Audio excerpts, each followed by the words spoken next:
And that when you get into that kind of logical place of stating the facts, you take all the emotions out of it, which I think helps people to calm down. Yeah. Well, you simply can't argue with someone's lived experience, right? So if I tell you that I was fearful or worried or anxious about something, you really can't argue with that, right? But it doesn't stop us from trying. Yeah, right. But it's like saying it as, I hear you, that, it doesn't seem important to you, or it doesn't seem like you would have had that same reaction, but this is the response I'm having. Yeah. So what happened in that meeting? And as you're saying this, I'm also thinking about the importance of having that abundance mindset, because I think sometimes people get into that black and white way of thinking because they think if that person is right, or if I'm validating that person, it means that there's no room for me and my opinion, my thoughts, and what I want, and getting my needs met. And it's kind of like how in improv, we use the yes and, right? So we want to be able to say, you have something, I want to validate that, and I have something, and I'm validating myself. I'm basically saying we're both validated. We may not agree, but we both have something that is concerning, and we need to figure this out. And that we can even take this to the extreme where one person believes there is only one right answer. And we can still say, no wonder you're frustrated. You're committed to finding one right answer here, and I don't fit into that paradigm for you. That's good. Even that, we can just point it out as that's what's happening. I love that. Yeah. I love that. So it's really, I had a really interesting mom and dad I was working with where she kept saying she was scared. She had filed a protection order. She had wanted this guy to never be allowed in the house again. And he was like, I didn't do anything. You shouldn't be scared of me. It was really interesting what I did. I said, I am hearing that her nervous system has a reaction when you're around. And he was like, okay, like he could handle it, that her nervous system was scared. It just had to be less personal.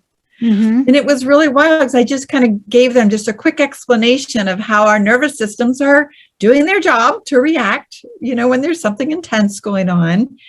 And we just made it a much more objective situation. So in that same call, we figured out how he could come over and walk the family dog, it really helped him get his dignity back, and allow mom to set boundaries that were very pro her, where she was very clear that she was not going to interact with him at the house.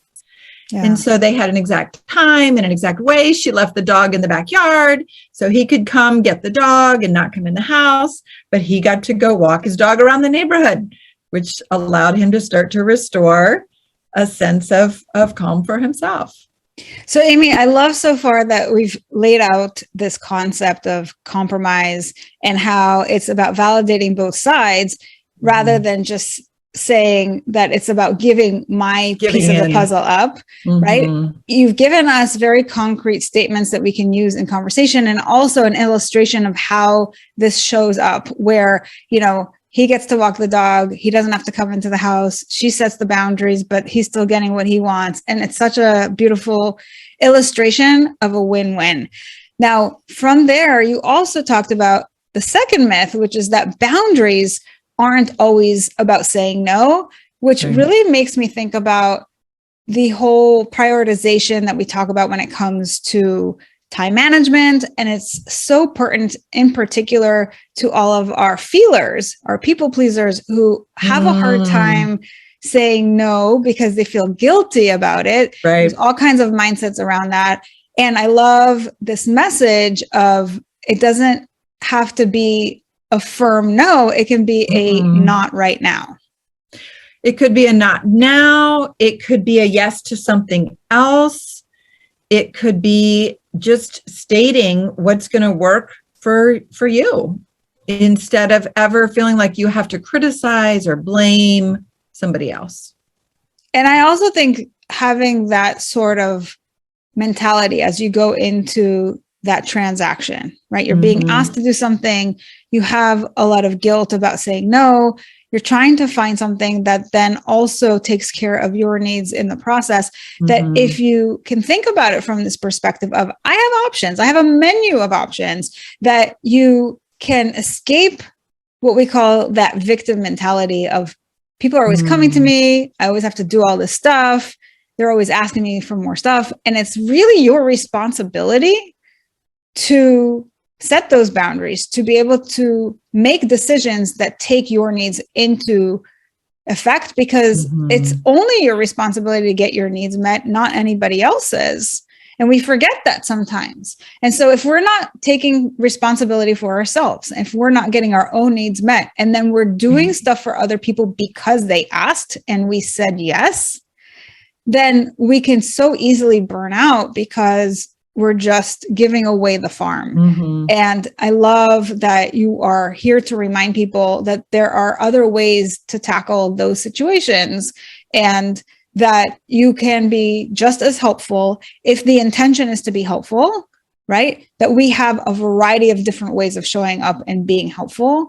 And I love that we're creating that variety of options for people so that they don't feel like jammed into this one. Nobody wants to feel like a jerk by saying no. And exactly. I mean, I'm from Ohio, like call it nice land, right? Everything here is about everybody wants to be nice. And, you know, of course, I love that people are friendly and want to be kind.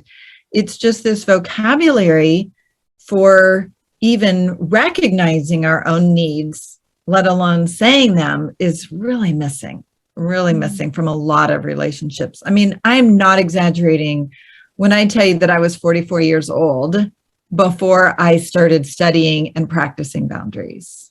I was always just the accommodator that could figure out a way to, you know, kind of maneuver around my relationships rather than being clear with what my needs were and finding a way to say it that felt good.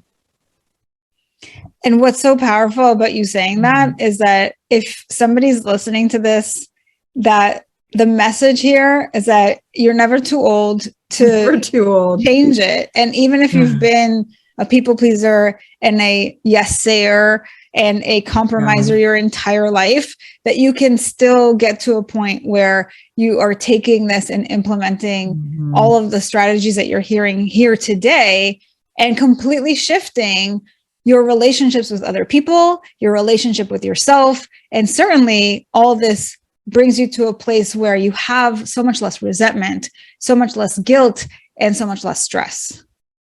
Can I teach you a funny saying that'll help people remember some of this? Of course. So I would guess that a lot of your listeners know the saying WTF. Yeah. Have you ever heard yourself say that? So I like to add a Y at the end of it, right? So it's WTFY, which means what's true for you. And this is a saying that my co-authors and I, we wrote a book together, and we use this when we're coaching parents because there's so much information. How are you supposed to know which advice to apply to which child at which time? And just asking what's true for you helps people get the clarity of what's really going on. What do I have to give? What does my child need? What do I need? What does my family need? And is this a time to discipline? Is this a time to back off? Is this a time to listen? Is this a time to ignore? And we really need to be asking that question to get our own clarity of where, you know, how we're doing and what's going on with us before we try to make decisions about how we're going to interact in our other relationships. You know, as you were saying this, I was thinking, you're basically telling us to ask that question of ourselves. Is that right? Yes. Yeah. Ask us so that we can be more aligned with our intuition when we're making a decision and really do something that feels right in that moment, as opposed to just going on autopilot, which I think is really important. And I was also thinking about how when you're a kid, that's a great question to ask as well. When your kid is like in the midst of emotional turmoil, and how nobody ever asked me that when I was a kid. And I think one of the issues that we have is when we're not asked that as a kid, we don't grow up to ask ourselves that question, which is why we need people like you to teach us this stuff. Oh my gosh. I grew up with a sister that had so much, she had all the common sense. She was so smart. I just did whatever she did or whatever she told me to do. I was so late to the game, learning to check in on my own needs, my own opinions. And you're right. There's times that I wish, I could go back and tell my mom, I probably am supposed to have an opinion on some of this stuff, right? But I just completely missed that memo that I was supposed to have my own idea of what I needed or what would be good for me. Yeah. I mean, when we talk about prevention, I think we start early and we plant these seeds and we're teaching the kids to ask these really powerful questions so that they grow up to be adults that ask those of themselves. Yeah. Make choices. Like, do you need a snack first, or are you ready to get started on your homework? Or do you want to take a bath or a shower? All choices that are okay with us, but it's a great way to help kids tap into their own sense of intuition and checking in on their own needs to give them choices. And we can do that with our coworkers. Not that we would be talking down to them like, we're trying to parent them, but just to say, hey, this file is, overdue. Is this something, you think we should try to get this done first, or do you want to go ahead with the new ones first? It's just a way of saying, hey, I'm not going to do all of it. Which should we approach first, or what's most important for me to do right now? And so really it adds to that menu of all the many ways that we can set boundaries in a way that still feels good, that feels collegial, that feels like we're caring about other people's needs as well.